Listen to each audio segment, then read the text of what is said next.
front foot elevated split squat. So I'm here at the squat rack.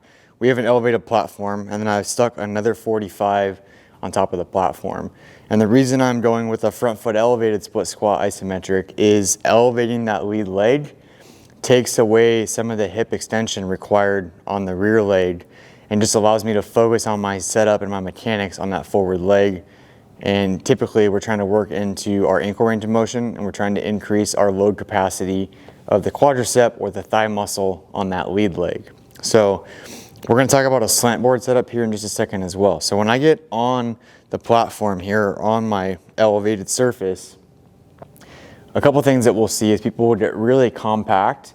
So when they come down, they have a hard time like with their setup.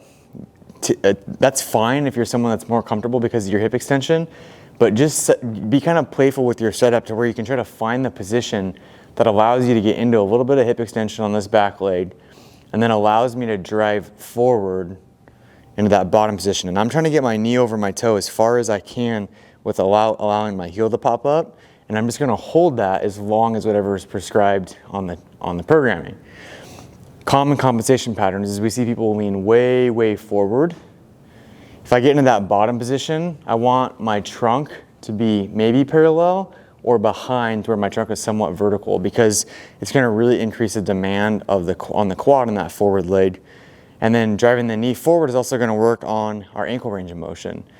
But what we'll see a lot of times is people will just sit kind of like this, to where they're in like a negative shin angle where my shin's pointed back at me, and they'll lean forward. And what it does is that's a hip strategy. We get more load into our hip. So if you're somebody that has a hard time with that, I like to do a slant board. If you don't have a slant board, you can just simply put a heel lift under the heel by using like a 10-pound plate. So if I used a 10-pound plate, throw that. Then when I put my heel there, typically it's just a little bit easier for me to load forward because it takes away some of the ankle range of motion requirements. And then the slant board looks very similar. You just have a bigger surface that has the same angle throughout, so it's more stable. Typically people prefer this, and it also puts you a little bit higher than the weight that I had set up there. But my same joint positioning applies. That also allows me to get into a little bit more knee flexion. So scale it as like your capacity increases, right? So what I mean by that is if it's too easy, you can drive your knee forward a little bit further, you can hold longer, you can go a little bit deeper. If it's way too hard, come out of it. Maybe start with a neutral shin angle to where my shin is at a perpendicular angle to the floor. As I get stronger, I can keep the holds the same, I can get deeper, etc.